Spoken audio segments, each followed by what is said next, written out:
Hello everyone, welcome to my YouTube channel educator of Delhi. मेरा नाम मुकेश किरार है। हम सब आजकल यूट्यूब चैनल पर legal history, modern Indian legal history को कवर कर रहे हैं, जो बीए, एलएलबी और एलएलबी और 12th क्लास में भी मॉडर्न इंडियन लीगल हिस्ट्री है। कई तरह के अदर कोर्सेज़ को कवर करती है। यूपीएससी के लिए भी आप इसको रेफ़र कर सकते हैं। इसमें हम कंप्लीट डिस्क्रिप्शन देंगे ताकि आपको किसी चीज़ की कोई प्रॉब्लम ना हो, और किसी भी कॉम्पिटिटिव एग्ज़ाम के लिए भी आप इसका रेफरेंस यूज़ कर सकते हैं। इवन मैं ये भी कहता हूँ कि अगर आप मेरे वीडियो को ध्यान से सुनेंगे तो आपको किसी भी किताब से या किसी भी नोट से पढ़ने की ज़रूरत नहीं है। आपको सुनने के बाद इस तरह से एक्सप्लेन करूँगा एक एक बारीकी पॉइंट से कि आप सुनने के बाद आराम से एग्ज़ाम में लिख पाएंगे। आपको लिखने में कोई भी प्रॉब्लम नहीं आएगी। तो एक बार फिर आप सबका स्वागत है मेरे चैनल एजुकेटर ऑफ दिल्ली में। मेरा नाम मुकेश किरार है। आइए शुरू करते हैं। शुरू करने से पहले मैं एक रिक्वेस्ट आप सबसे करना चाहता हूँ कि मेरे चैनल को प्लीज़ लाइक करें, शेयर करें, कमेंट करें, सब्सक्राइब करें, ताकि हम अपने चैनल को ग्रो कर पाएँ, और आप लोगों की मदद से ही हमारा चैनल ग्रो हो सकता है। तो इसलिए एक बार फिर मेरा सबसे रिक्वेस्ट है कि मेरे चैनल पे लाइक करें, शेयर करें, सब्सक्राइब करें, कमेंट करें। लेकिन कमेंट ज़रूर करें, क्योंकि आपके कमेंट ही हमें मोटिवेट करते हैं आगे वीडियो बनाने के लिए, और आपके कमेंट से ही हमें मोटिवेशन मिलता है, हमें पावर मिलती है, और हम अगले वीडियो में अपने जो भी पिछले वीडियो गलतियाँ उसको इम्प्रूव करके एक नया वीडियो आपके सामने लेके आते हैं। तो आइए शुरू करते हैं हमारे वीडियो को।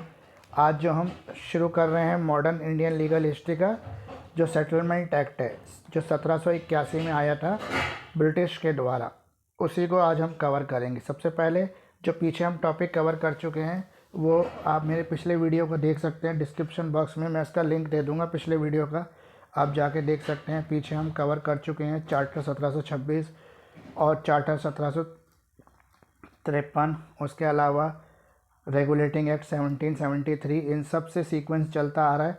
उसके बाद अब हम सेटलमेंट एक्ट में आ गए हैं 1781। एक चीज़ जो बैकग्राउंड थोड़ा सा हमें समझ लेना चाहिए सेटलमेंट एक्ट के लिए, उसके लिए सबसे पहले हम लोग का समझ लेते हैं कि जब सेटलमेंट एक्ट 1781 इंडिया में आया था तो इसको लेके आने वाली थी ईस्ट इंडिया कंपनी। लेकिन उस समय गवर्नर जनरल जो थे वो इंडिया में कौन थे? वॉरेन हेस्टिंग थे। और इससे पहले वाले रेगुलेटिंग एक्ट में सुप्रीम कोर्ट की स्थापना कलकत्ता के अंदर हो चुकी थी। तो अब जो था वो सुप्रीम कोर्ट कलकत्ता में चल रहा था, और गवर्नर एंड काउंसिल कोर्ट भी चल रहा था, और governor of general of India थे वॉरेन हेस्टिंग।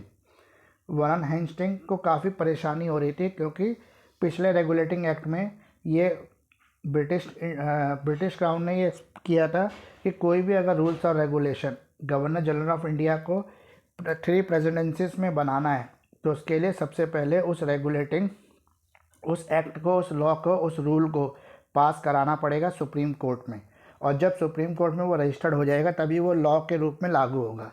तो वॉरेन हेस्टिंग जब भी कोई लेके जाते थे, नया लॉ बनाते थे या रूल्स और रेगुलेशन बनाते थे, या रेवेन्यू कलेक्शन के लिए कोई नया नियम वो चालू करना चाहते थे और लेके जाते थे सुप्रीम कोर्ट, तो हमेशा सुप्रीम कोर्ट के जो जजेस थे, जो वहाँ के जजेस थे सुप्रीम कोर्ट के, वो हमेशा मना कर देते थे। कोई ना कोई नया पंगा उसमें निकाल देते थे कि इसमें ये ठीक नहीं है, ये एक्ट पास नहीं हो सकता, इसको पास होने से ये प्रॉब्लम हो सकती है, ये इस एक्ट को डिफाइन नहीं करता।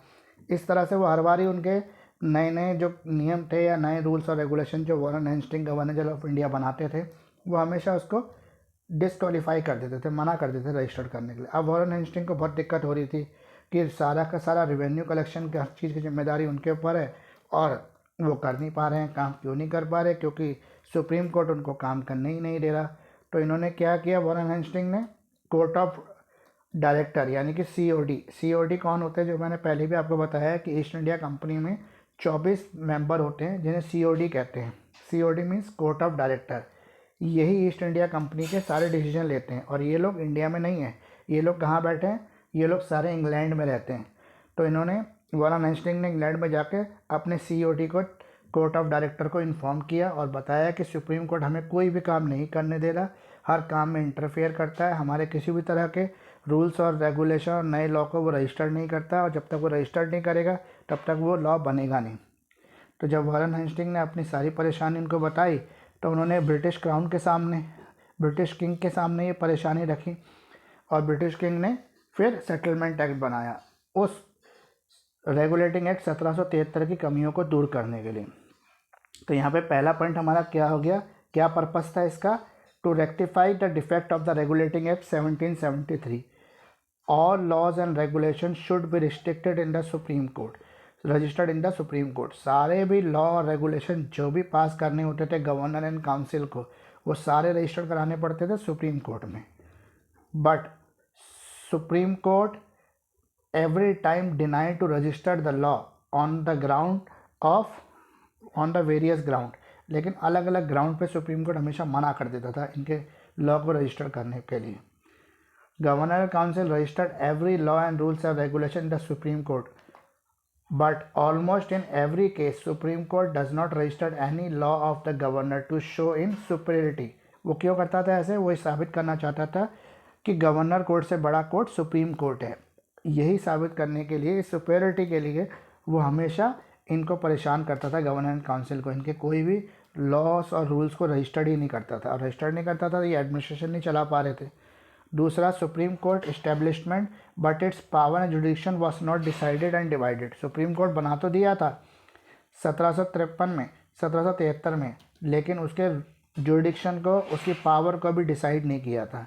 इस वजह से सुप्रीम कोर्ट और गवर्नर एंड काउंसिल कोर्ट के बीच में हमेशा कॉन्फ्लिक्ट होता रहता था. Change in the power of the supreme court. Supreme court की पावर को चेंज करना बहुत ज़रूरी था. तो वारन हेस्टिंग ने जब ये प्रश्न उठाया और जब नया एक्ट आया तो उसका नाम था सेटलमेंट एक्ट 1781, जो ब्रिटिश क्राउन ने इंडिया लेके आए. और इस एक्ट में क्या क्या था अब ये देख लेते हैं.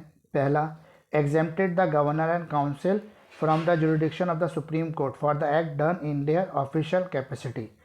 अब गवर्नर एंड काउंसिल को सुप्रीम कोर्ट के सबऑर्डिनेशन से हटा दिया, यानी कि उसको बोल दिया गया कि आपको किसी भी तरह का कोई भी रूल्स और लॉ एंड रेगुलेशन जो भी पास करना है वो आप डायरेक्टली खुद कर सकते हैं.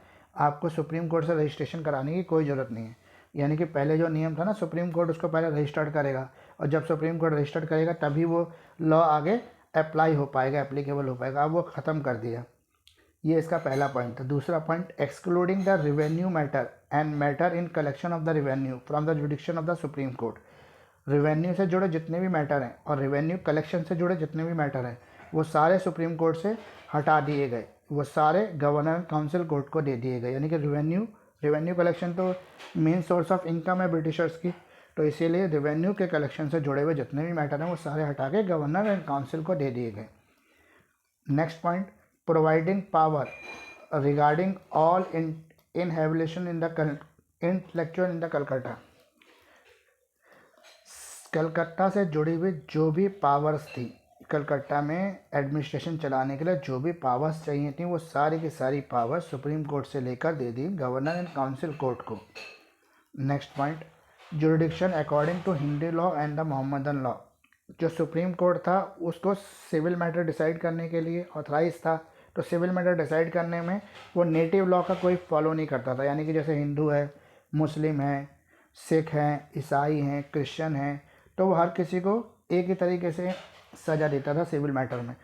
लेकिन जो लोकल लॉ था, जैसे अब हिंदू है, हिंदू का कोई केस अगर सिविल केस आया तो उसको अकॉर्डिंग टू हिंदू लॉ सज़ा मिलनी चाहिए अगर उसने कोई भी गलती की है तो. और अगर कोई मुस्लिम है तो अकॉर्डिंग टू मोहम्मदन लॉ, यानी कि मुस्लिम लॉ के अकॉर्डिंग टू सज़ा मिलनी चाहिए. पर सुप्रीम कोर्ट ऐसा नहीं करता था. सुप्रीम कोर्ट ने एक नियम बना रखा था, वो हिंदू, मुस्लिम, सिख, ईसाई सबको एक ही नियम से चलाता था.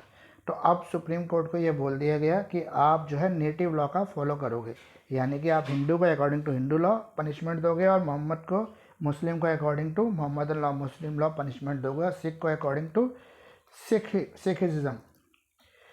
Empower the governor general in council to frame the regulation for provincial court and council.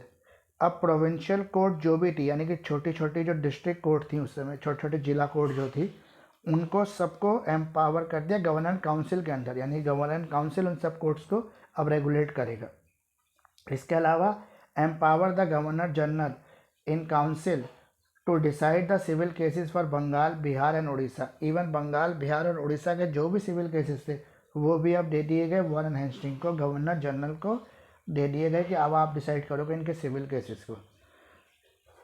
तो यहाँ पर क्या हुआ, सुप्रीम कोर्ट की पावर लिमिटेड कर दी और सारी पावर दे दी गवर्नर एंड काउंसिल को, क्योंकि गवर्नर काउंसिल था वही मेन था जो ब्रिटिश क्राउन के लिए काम कर रहा था ईस्ट इंडिया में, और रिवेन्यू कलेक्शन का मेन सोर्स था, क्योंकि रिवेन्यू कलेक्ट होगा, पैसा आएगा, तभी ब्रिटिश क्राउन को फ़ायदा होगा, तभी ईस्ट इंडिया कंपनी भी चल पाएगी। और सुप्रीम कोर्ट जो इंटरफेयर कर रहा था वो भी एक बहुत बड़ा रीज़न था। दूसरा रीज़न ये था कि ब्रिटिश क्राउन को ये लगता था कि सुप्रीम कोर्ट तो उन्होंने इंडिया में बना दी, लेकिन ऐसा ना हो कि आने वाले समय में सुप्रीम कोर्ट ही उनके अगेंस्ट खड़ी हो जाए, यानी कि उनके लिए सुप्रीम कोर्ट ही एक बड़ा ख़तरा बन जाए। और सुप्रीम कोर्ट जो ब्रिटिशर्स हैं, जो इंग्लिश मैन है, इंग्लिश ऑफिसर हैं, और जो ईस्ट इंडिया कंपनी है, कहीं उसके अगेंस्ट डिसीजन ना देने लग जाए। इसलिए सुप्रीम कोर्ट की पावर को लिमिटेड करना बहुत ज़रूरी था।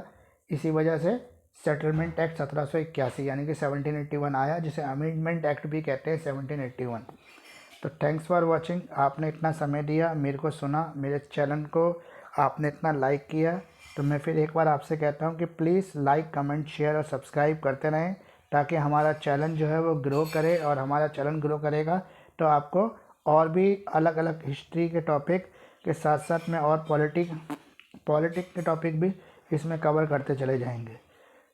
तो मुझे बहुत अच्छा लगता है जब आप कमेंट करते हैं, और कमेंट से हमारा मोटिवेशन बढ़ता है। तो इसलिए मेरी एक बार फिर आपसे रिक्वेस्ट है कि कमेंट ज़्यादा से ज़्यादा करें, बताएं कि आपको वीडियो कैसा लगा, क्या कमी थी, क्या मैं इसमें सुधार कर सकता हूं। जब आप बताएंगे कि मुकेश सर आप इसमें ये सुधार करिए, तो मैं आने वाले वीडियो में वो सुधार करके रेक्टिफाई करके आपको दूंगा। तो मुझे भी एक मदद मिलेगी, मोटिवेशन मिलेगा। तो आप मेरे साथ बने रहें और देखते रहें। Indian legal history, modern legal history भी कहते हैं इसको। ये BA LLB और 12th क्लास की कई तरह के सिलेबस को कवर करती है। आप कंपटीशन एग्ज़ाम में भी इसको रेफ़र कर सकते हैं। तो मैंने कोशिश की है कि आप वीडियो में इतना समझ लें कि आपको किसी भी तरह के किसी नोट्स की या बुक से पढ़ने की ज़रूरत ना पड़े। ईच एंड एवरीथिंग मैंने इसमें कवर करने की कोशिश की है। फिर भी अगर किसी को नोट्स की ज़रूरत हो, नोट्स की रिक्वायरमेंट हो, तो आप मेरे कमेंट बॉक्स में अपना व्हाट्सएप नंबर छोड़ दें, मैं आपको व्हाट्सएप पे नोट शेयर कर दूँगा। Thanks for watching. आप ये वीडियो देख पा रहे हैं एजुकेटर ऑफ दिल्ली चैनल पर। मेरा नाम मुकेश किरार है, और ऐसी तरह से मेरे साथ बने रहें। Thanks for watching.